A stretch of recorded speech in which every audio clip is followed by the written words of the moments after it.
Hello दोस्तों, नमस्कार। मैं अशोक कुमार चौहान आप सभी का इस BBNPS ऑनलाइन क्लासेस में स्वागत करता हूं। आज विद्यार्थी हम सभी बहुत ही अच्छा टॉपिक पढ़ने वाले हैं, जिसका नाम है भारत की प्रमुख नदियां।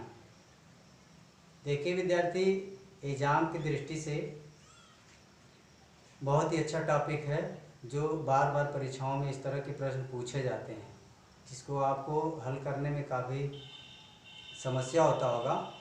तो आज मैं इस वीडियो के माध्यम से आपको ये सब क्लियर कर दूंगा कि कौन सी नदी किस राज्य में किस तरह से बहती है, ताकि आपको जानकारी हो जाए। परीक्षाओं में जब भी आपसे पूछा जाए किसी नदी का नाम दे करके कि ये नदी किस राज्य में बहती है, किस हिस्से में बहती है, तो आपको बताने में कोई दिक्कत ना हो। आइए विद्यार्थी, मैं आप सभी को भारत की प्रमुख नदियों के बारे में भारत के नक्शे के माध्यम से बताता हूँ कि भारत के नक्शे में कहाँ स्थित है। ठीक है, ये भारत का नक्शा मैंने बना दिया है और इसमें मैं आपको किस राज्य में कौन सी नदी बहती है मैं आपको बताता हूँ। देखिए विद्यार्थी, सबसे पहले भारत के उत्तरी हिस्से में जो नदी बहती है उस नदी का नाम है सिंधु नदी। कौन सी नदी नाम है? सिंधु नदी।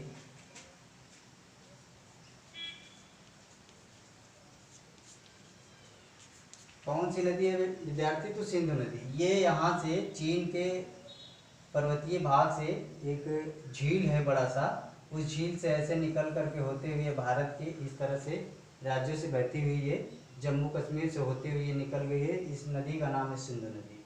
दूसरा नदी जो इसके नीचे से निकली है वो झेलम नदी है। कौन सी नदी है? झेलम नदी। तो झेलम नदी भी इस तरह से उसके नीचे से इसी स्थान से उद्गम यहीं से हुआ है, चीन से। चीन के एक मानसरोवर नामक एक बड़ा सा झील है, उसी झील के स्थान से ये सभी नदियों का उद्गम हुआ है। उसके बाद रावी नदी है, इसके नीचे से ऐसे निकल गई है, रावी नदी आपकी है, ये निकल गई है इधर। उसके बाद जो है कि ब्यास नदी है, यहाँ पर आप देख पाएंगे कि यहाँ पर ब्यास नदी है, वो भी इसी तरह से ये बह गई है। उसके बाद एक नदी निकलती है जो सबसे नीचे वाली नदी है, इसी स्थान से ऐसे होती हुई ये पंजाब से होती हुई ऐसे जाके निकल गई है। और इसका उद्गम स्थान कहाँ से एंट्री करती है? तो हिमाचल प्रदेश में यहाँ से एंट्री करती है और एंट्री करके ऐसे होती हुई ये बहती हुई चली जाती है। जो है कि ये नदी का अत्यधिक भाग जो है कि इस तरह से राजस्थान राज्य में संचालित होता है।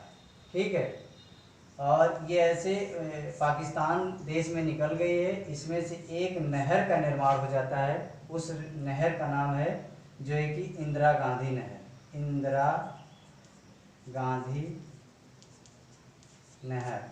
ये नहर जो है कि राजस्थान राज्य को काफ़ी सिंचित करती है, बहुत अच्छी नहर है। तो ये आपकी जो नदी जा रही है, इस नदी का नाम है सतलज। सतलज नदी, ये सतलज नदी है। ठीक है, तो इस तरह से आप 3-4 नदियों को इधर आपने समझ लिया। और उसके बाद मैं बताता हूँ कि गंगा नदी का उद्गम स्थान कहाँ है। तो गंगा नदी जो उद्गम होता है वो होती है आपके जो एक उत्तराखंड राज्य से।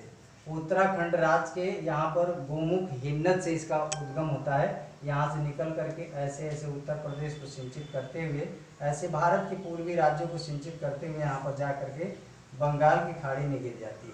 ठीक है विद्यार्थी, इस नदी की अगर लंबाई की बात की जाए तो ये नदी की टोटल लंबाई 2525 किलोमीटर है। 2525 किलोमीटर। 2515 किलोमीटर भारत में ये नदी बहती है और 10 किलोमीटर जो है जोड़ करके 2525 हो रहा है, वो 10 किलोमीटर जो है कि बांग्लादेश में रहती है। तो इस तरह से इसका टोटल लंबाई 2525 है। भारत में 2515 किलोमीटर ये कुल नदी बहती है। इसी स्थान से यहाँ पर एक यमुना नदी का निर्माण हुआ है और ये ऐसे होते हुए और आकर के यहाँ पर जो है कि कहाँ मिल गई है, ये आकर के उत्तर प्रदेश के इलाहाबाद प्रयागराज में इसका संगम हो गया है, मिल गई है। यही परीक्षाओं में बार बार नदी को पूछा जाता है विद्यार्थी कि भारत का संगम कहाँ स्थित है, या पूछा जाता है कि इलाहाबाद और यमुना नदी का संगम किस स्थान पे है।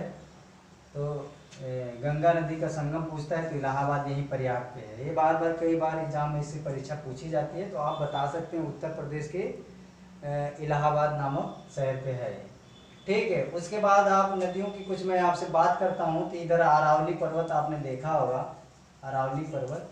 तो यहाँ से भी कुछ नदियाँ निकलती हैं, जैसे माही नदी है। माही नदी ये जो है कि यहाँ से निकलती है और जो है कि धीरे धीरे जाकर के गुजरात के रण क्षेत्र में ये खत्म हो जाती है, धीरे धीरे विलय हो जाती है। तो ये माही नदी यहाँ स्थित है।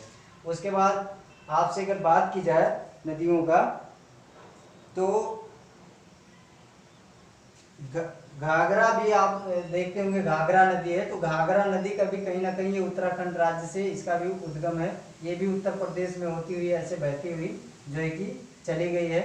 जो हम लोग के यहाँ की ये फेमस नदी है, जो है कि क्या नाम है कि लखीमपुर हुआ, बहराइच हुआ, सीतापुर हुआ, इस एरिया से होती हुई ये नदी निकल जाती है। ये भी जाकर के गंगा यमुना में मिल जाती है आगे जाकर के। तो ये घाघरा नदी है। कौन सी नदी है? घाघरा, घाघरा नदी है।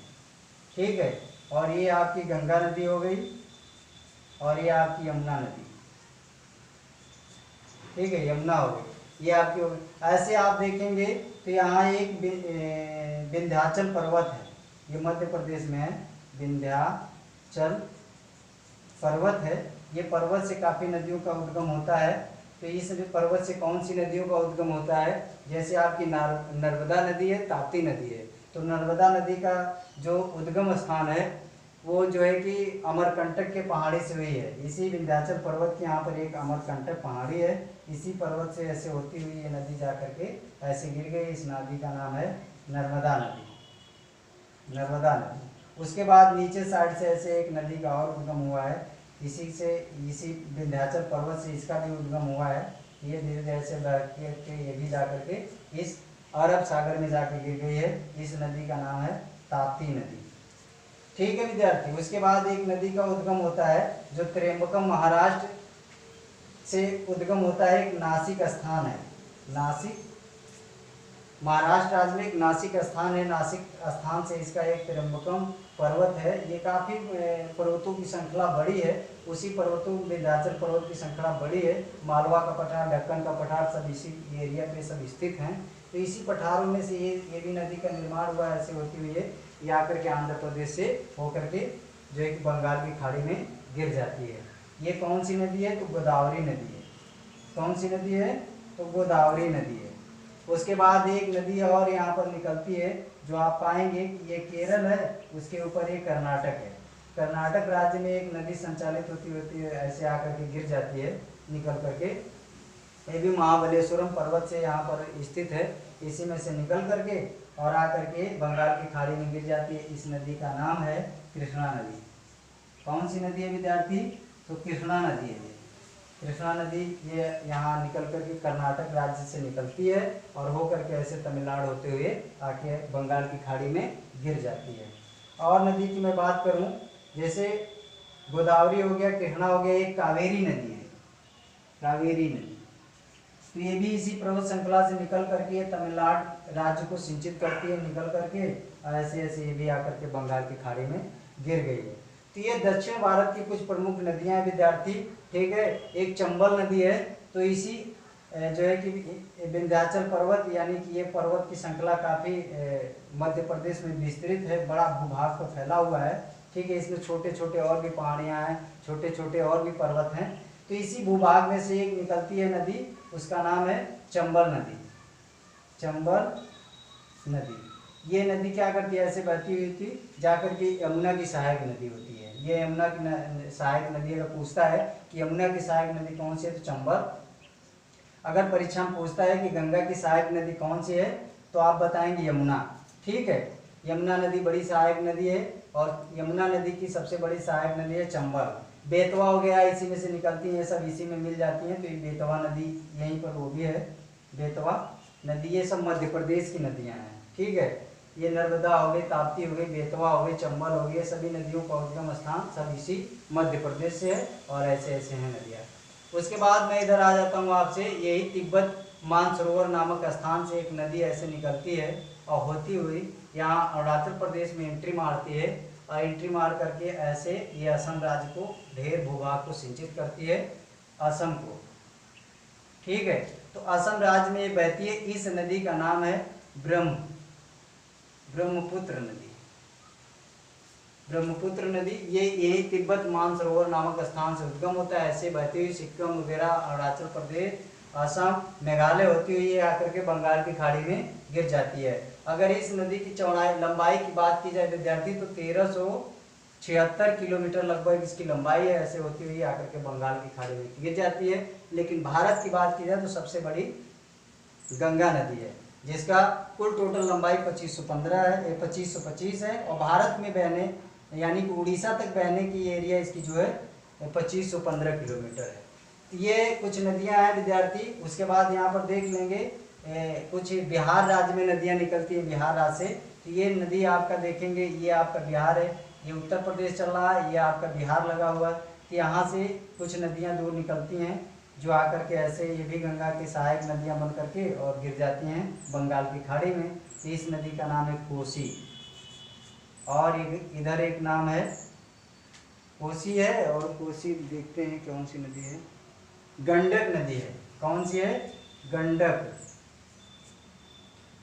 गंडक नदी है। तो ये भी जो है कि नेपाल से लगी हुई, नेपाल के पर्वत से लगी हुई नदियां हैं, ठीक है। तो ये बिहार राज्य से निकल करके और गंगा की सहायक नदियां होकर के आकर के बंगाल की खाड़ी में गिर जाती हैं। और एक नदी की बात करता हूँ, यहाँ जो आपका झारखंड एरिया है इसमें एक नदी निकलती है जो ये भी ऐसे बहती हुई आकर के पश्चिम बंगाल से होती हुई आकर के बंगाल की खाड़ी में गिर जाती है। इस नदी का नाम है सोन नदी, सोन नदी। तो सोन नदी का भी उद्गम स्थान इसी क्या नाम है, झारखंड राज्य के पर्वत छोटा नागपुर के पठार से हुआ है और होकर के आकर के बंगाल की खाड़ी में गिर जाती है। ये सोन नदी है और कहाँ है? तो झारखंड राज्य में स्थित है, ठीक है। उसके बाद यहाँ पर बात की जाए, जो आप उड़ीसा का क्षेत्र देख रहे हैं इसमें एक महानदी है। कौन सी नदी है? महानदी। तो महानदी जो कहाँ उद्गम होती है? इसी अमरकंटक के पहाड़ी यानी विंध्याचल जो पर्वत देख रहे हैं ना, इसी अमरकंटक पहाड़ी से, ये अमरकंटक की पहाड़ी से निकल करके और ये भी महानदी जो है कि उड़ीसा राज्य को सींचती है, फिर बंगाल की खाड़ी में गिर जाती है। तो इस तरह से भारत की कुछ प्रमुख नदियाँ थी विद्यार्थी, जो काफ़ी एग्जाम की दृष्टि से, परीक्षा की दृष्टि से फैदफुल है, अच्छी हैं। और किस तरह से इस एग्जाम में परीक्षाएं पूछी जाती हैं थोड़ा सा मैं आपसे बात करूंगा, ध्यान देंगे। देखिए कभी कभी ऐसे प्रश्न बनते हैं कि भारत के निम्नलिखित में से कौन सी प्रायद्वीपीय नदी है? तो प्रायद्वीपीय नदी का मतलब जो भारत के दक्षिण में जितनी भी नदियां हैं सब प्रायद्वीपीय नदी हैं। जैसे आप ताप्ती देखेंगे, ये मध्य में पड़ती है, नर्मदा, ताप्ती, उससे गोदावरी ये आपकी हो गई, और उसके बाद कृष्णा, कावेरी, ये सब हो गई, ये सब प्रायद्वीपीय नदी हैं। तो दक्षिण की अगर नदी पूछे तो इनमें से कोई आ जाए तो आप दक्षिण की नदी ऑप्शन में लगा लेंगे। अगर यहाँ से पूछता है कि उत्तर प्रदेश से पूर्वी नदियाँ कौन सी हैं तो आप ब्रह्मपुत्र को लगाएंगे, कोसी लगा सकते हैं, ठीक है, सोन मिल सकती हो। तो प्रश्न के हिसाब से डिपेंड करता है किस प्रकार प्रश्न है, उसी प्रकार से उत्तर देंगे। ये महानदी हो सकती है, तो ये नदियाँ हैं। अगर पूछ दिया जाए भारत की उत्तरी भाग की कौन सी नदियाँ हैं, तो ये जैसे आपकी सिंधु नदी हो गई, झेलम हो गई, रावी हो गई, ब्यास हो गए, ठीक है, ये सब आपकी उत्तरी क्षेत्र की नदियां हैं, ठीक है। और ये जो आप खाड़ी देख रहे हैं इसको कच्छ खाड़ी के नाम से जाना जाता है। कच्छ, ये गुजरात राज्य में स्थित है, कच्छ खाड़ी के नाम से जाना जाता है। और ये जो खाड़ी आप देख रहे हो, बड़ा सा एरिया का विस्तृत फैला हुआ एरिया जो देख रहे हैं, ये आपकी बंगाल की खाड़ी है। बंगाल की खाड़ी बहुत विश्व की बड़ी खाड़ी है, जो है कि विस्तृत एरिया में अगर देखी जाए फैली हुई है। तो ये भी विश्व की प्रसिद्ध खाड़ियों में से एक है। तो इस तरह से परीक्षाओं में प्रश्न पूछे जाए कि कौन सी नदी किस राज्य में बहती है, तो इस तरह से अगर पूछे राज्यवार तो आप राज्यों को देख लेंगे। ये राजस्थान है, गुजरात है, मध्य प्रदेश है, महाराष्ट्र है, कर्नाटक है, केरल है, इधर तमिलनाडु है, उड़ीसा है, ये असम में बह रही है। इधर देखिए आपको मैंने झारखंड बताया, ये बिहार बताया, उत्तर प्रदेश की नदियां हैं। तो इस तरह से अगर नदियों को पूछे तो आप लोग की परीक्षा की दृष्टि से, एग्जाम की दृष्टि से बहुत उपयोगी है। ये कक्षा 9, 10, 11, 12 के विद्यार्थियों सभी के लिए है। ये सभी के परीक्षाओं में कहीं ना कहीं कक्षा 9 को भी पूछ लेता है, 10 में भी मैथ में भरने के लिए पूछ लेता है, 11 में भी पूछ लेता है, ठीक है, 12 में भी पूछ लेता है, मैथ में भरने के लिए पूछते हैं। तो इस तरह से एग्जाम एवं परीक्षा की दृष्टि से बहुत महत्वपूर्ण टॉपिक है। सभी विद्यार्थी इसको अपने नोट्स बना लेंगे, नोट्स में इसको 2-3 बार याद कर लेंगे और याद करके परीक्षाओं में बार बार इस पर जो समस्या होती है बताने में, वो समस्या को आप समाधान करें, हल करें। सभी विद्यार्थियों का एक बार पुनः धन्यवाद। और मुझे उम्मीद है कि मैंने जो आपको भारत की प्रमुख नदियाँ पढ़ाई है आपको समझ में आ गया होगा। जय हिंद, जय भारत।